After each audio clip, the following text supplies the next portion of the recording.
Hi, this is Laura Marano, and you're watching my exclusive interview with TREBEL. I first became interested in music at a really young age. I would say probably 3 or 4. I always loved songwriting and I always loved singing. I was the annoying kid that wouldn't shut up and kept making you listen to her songs. And some people thought it was cute, most people didn't. And sometimes even the people who thought it was cute at first ended up thinking it wasn't cute.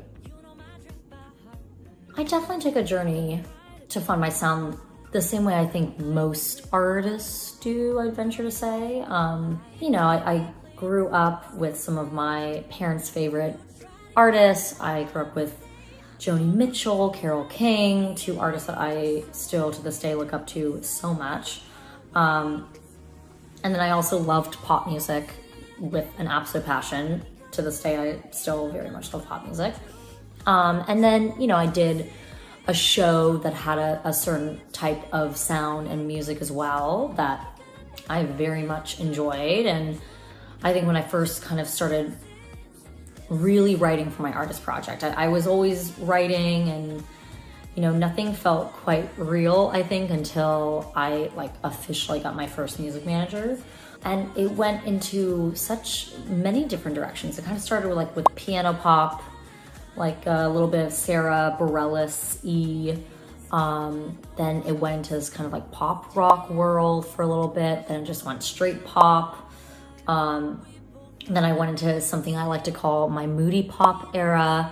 That was both, I feel, instrumental-wise, a little bit more minimalist, which I very much enjoy and still enjoy that sound.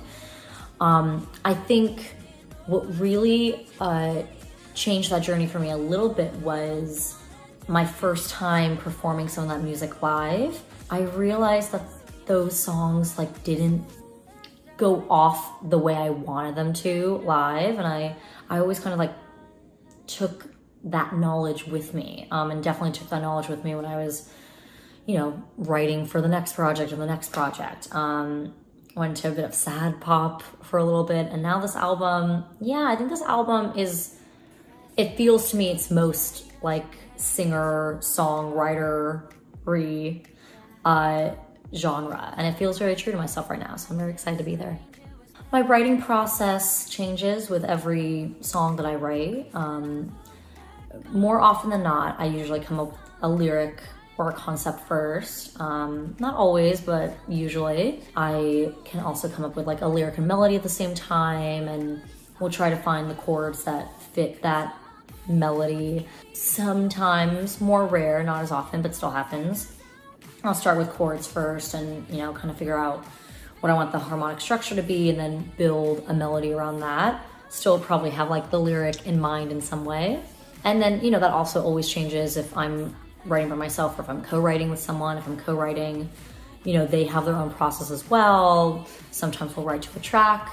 Sometimes we'll write with guitar, which I wish I could play. It would make my life so much easier.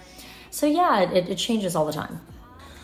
Oh, so many. I mentioned earlier, Joni Mitchell, Carole King, look up to them so much. Taylor Swift is so incredible. I am constantly in awe of her in every shape, way, and form. I grew up with Beyonce, grew up with Destiny's Child. I think she is unbelievable. Mostly women, to be honest. I'm a huge fan of Queen, huge fan of the Beatles, but I don't know. I love my female artists, I gotta say. Definitely in the beginning, I was very influenced by, outside voices, which happens, and people around me who I think definitely had a very strong opinion of what they thought I should sound like.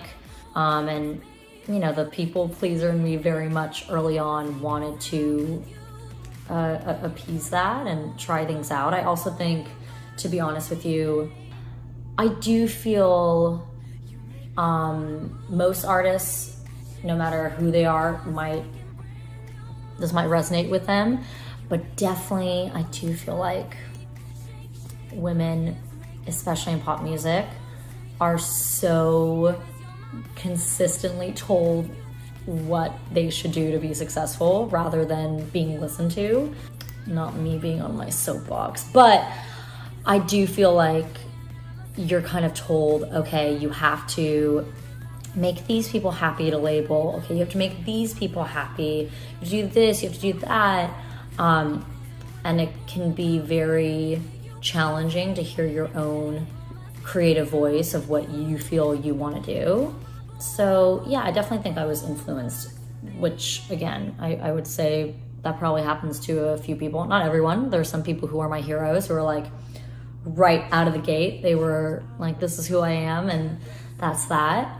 It definitely took me a little bit longer to have that confidence, but I guess the more that I did it, the more confident I became, and the more bossy I became. So, ooh, this is a tough one.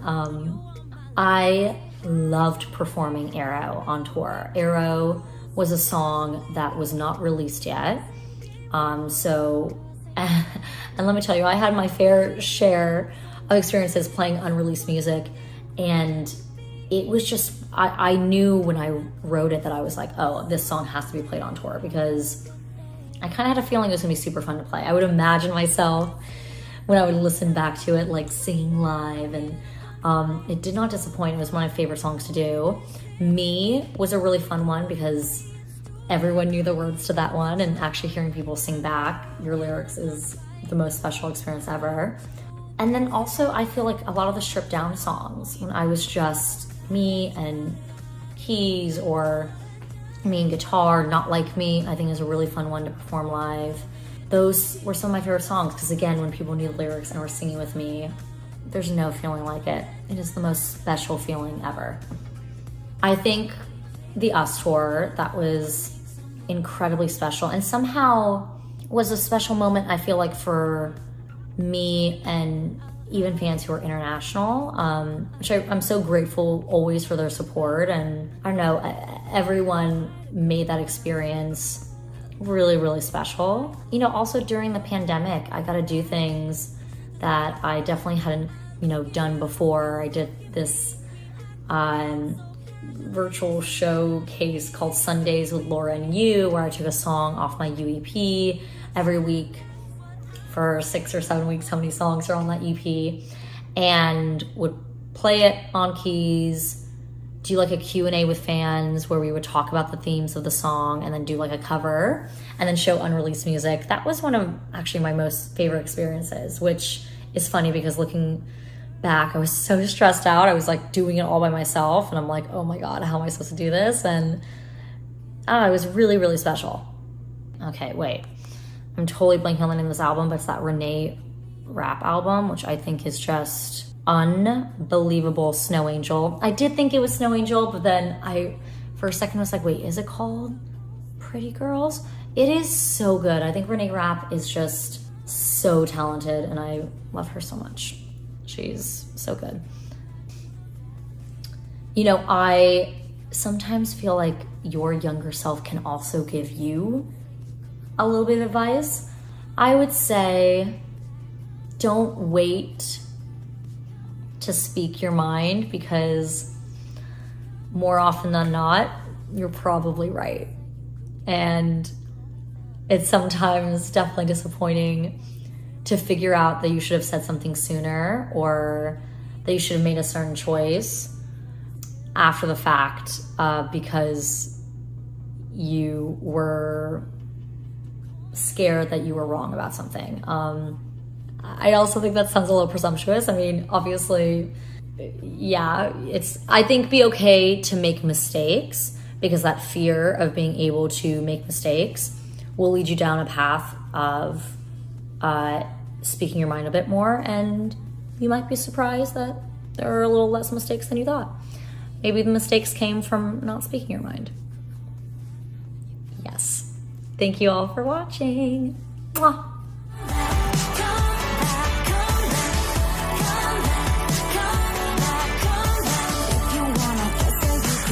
You could call me that.